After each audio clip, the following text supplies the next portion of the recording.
હું તો બોલીશ 7:57 આપ આપની ચેનલ એબીપી અસ્મિતા પર જોઈ શકશો. તેનો પહેલો મુદ્દો યુવાનોના ભવિષ્ય સાથે જોડાયેલો છે. આપ તમામ લોકો જાણો છો કે ગૌણ સેવા પસંદગી મંડળની અનેક પરીક્ષાઓ રદ થતી હતી, તલાટીની પરીક્ષાઓ રદ થતી હતી, પોલીસની રદ થતી હતી. એ સ્થિતિમાં સુધારો આવ્યો. પણ ત્યારબાદ હવે જીટકોએ જે વિદ્યુત સહાયકની જે ભરતી પરીક્ષા મોટાભાગની પ્રક્રિયા પૂરી કર્યા બાદ એને રદ કરી અને હવે નવો કાર્યક્રમ જાહેર કર્યો. વિદ્યાર્થીઓએ પરીક્ષા આપી, પરીક્ષા પાસ થયા, તમામ ટેસ્ટ આપ્યા, મેડિકલ થઈ ગયું. તમામ લોકો એપોઇન્ટમેન્ટ લેટરની રાહ જોઈને બેઠા હતા અને ખબર પડી કે પરીક્ષા રદ થઈ. કારણ એ હતું કે એમાં અનેક પ્રકારની ગડબડીઓ થયેલી હતી. ગડબડી કરી કોને એ જે સામે નથી આવ્યું.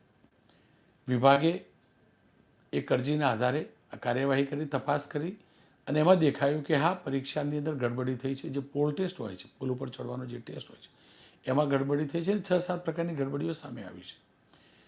ગડબડી કોઈ કરે, ચોરી કોઈ કરે, ભૂલ કોઈની, અને એ પરીક્ષાર્થીઓ જેમને મહેનત કરી હોય, જેમને નોકરીની આશા હોય, જે મેરિટમાં આવી ચૂક્યા હોય, એ લોકો સ્વાભાવિકથી ચિંતિત હોય.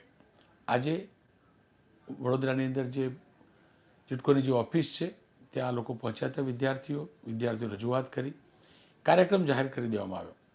સાથે જ એ પણ કહ્યું કે જીટકોના જે HR મેનેજર છે અને અન્ય લોકો, એમની સામે થોડી ઘણી કાર્યવાહી થઈ. પરંતુ સવાલ એટલો જ છે, જ્યારે ગડબડી થાય છે, કોઈ અરજી કરે છે, પછી જ ધ્યાનમાં કેમ આવે છે? કેમ આ વિભાગ એટલો સતર્ક નથી હોતો? કેમ એ વિભાગ ભૂલી જાય છે કે વીજળી સાથે જોડાયેલો છે? નાની એમથી ભૂલ એમના વિભાગમાં કોઈને પણ ભારે પડી શકે. અને અહીંયા તો એ વિભાગમાં જોડાનારા કર્મચારીઓના ભવિષ્ય સાથે ચેડા થયા છે. એ મુદ્દે બોલવું છે. સાથે જ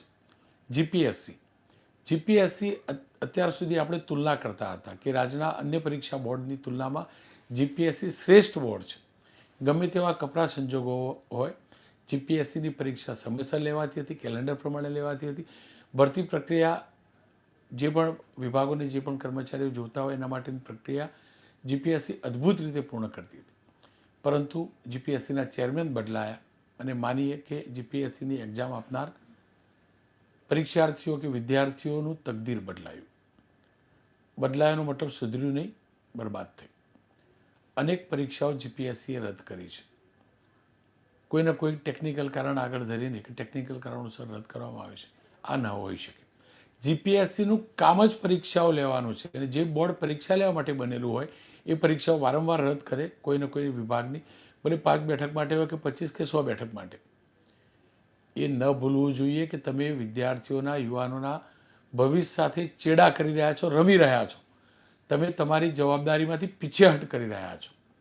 એટલે ફરી એકવાર સ્પર્ધાત્મક પરીક્ષાઓ મુદ્દે મોટો વિવાદ શરૂ થયો છે અને એ વિવાદ મુદ્દે વિવાદની હકીકતનું પોસ્ટમોર્ટમ પણ કરવું છે, જાણવું પણ છે અને વિદ્યાર્થીઓનું દર્દ, પરીક્ષાર્થીઓનું દર્દ સરકાર સુધી પહોંચાડવું છે. અને એટલે જ હું તો બોલીશનો આજનો પહેલો હિસ્સો એટલે કે 7:57 લઈને 8:30 વાગ્યા સુધીનો એ હશે.